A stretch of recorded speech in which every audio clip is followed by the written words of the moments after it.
Hi friends, welcome back to my channel Sita's kitchen. ఈరోజు వీడియోలో రవ్వ దోశ ఎలా వేసుకోవాలి చూద్దాము. దానికి ముందుగా ఒక బౌల్లో ఒక హాఫ్ కప్ వరకు బియ్యం పిండి యాడ్ చేసుకోండి. హాఫ్ కప్ బియ్యం పిండికి హాఫ్ కప్ సూజీ రవ్వ వేసుకోండి.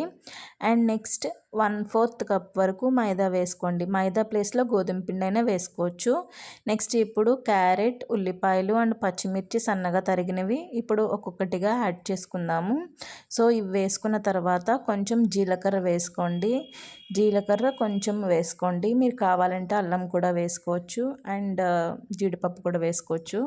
అండ్ ఇందులోకి కొంచెం ఉప్పు వేసుకున్నాను సరిపడినంత. నెక్స్ట్ ఇంకొంచెం పెరుగు వేసుకుని ఒక 2 టేబుల్ స్పూన్ వరకు దీన్ని ఇప్పుడు బాగా మిక్స్ చేసుకుంటున్నాను. సో ఒకసారి బాగా మిక్స్ చేసుకున్న తర్వాత వాటర్ వేసుకోండి. కన్సిస్టెన్సీ చూసుకుని వేసుకోండి. ఇది ఇంకొంచెం పలుచగా ఉంటే బాగుంటుంది, అందుకోసం ఇంకొన్ని వాటర్ వేసుకున్నాను. సో ఇది ఒక 10 to 15 మినిట్స్ పక్కన పెట్టుకుందాము. నెక్స్ట్ ఇప్పుడు ప్యాన్ని బాగా హీట్ చేసుకోవాలి. బాగా హీట్ చేసుకున్న ప్యాన్ మీదే మనం దోసపిండి ఇలా స్ప్రెడ్ చేసుకుంటూ వేసుకోవాలి. సో ఇలా దోశల్లాగా నార్మల్గా వేసుకుంటే మనకి సరిగ్గా రాదు. ఇలా మధ్య మధ్యలో హోల్స్ కింద రావాలి అంటే అలా స్ప్రెడ్ చేసుకోవాలి. నెక్స్ట్ ఇప్పుడు కొంచెం ఆయిల్ వేసుకోండి.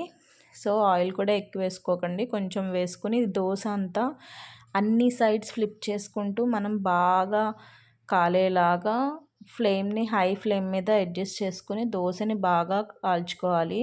సో ఇలాగా మొత్తం ప్యాన్ అంతటిని ఒకసారి రొటేట్ చేసుకుని మనం అట్టు బాగా ఫ్రై అయ్యేలాగా మనం ఫ్రై చేసుకోవాలి. ఇది కొంచెం టైం పడుతుంది దోశ ఫ్రై అవ్వడానికి. కంగారుగా మీరు కనుక తీస్తే అట్టు అనేది సరిగ్గా రాదు. సో అందుకోసమే కొంచెం ఫ్లేమ్ హైలో పెట్టుకుని ఇది బాగా కుక్ అయ్యేంత వరకు దగ్గరే ఉండి అట్టని 2 సైడ్స్ ఫ్లిప్ చేసుకోవాలి.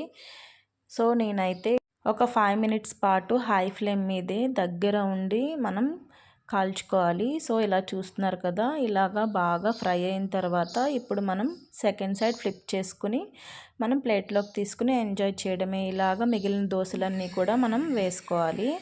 సో ఈ ప్రాసెస్లో కనుక మీరు చేసుకుంటే దోశలు చాలా బాగా వస్తాయి. ఎంజాయ్ చేయండి. మీకు కనుక ఈ వీడియో నచ్చినట్టయితే లైక్ చేయండి, షేర్ చేయండి. Subscribe my channel Sita's kitchen. For further updates click on bell icon. Thank you so much.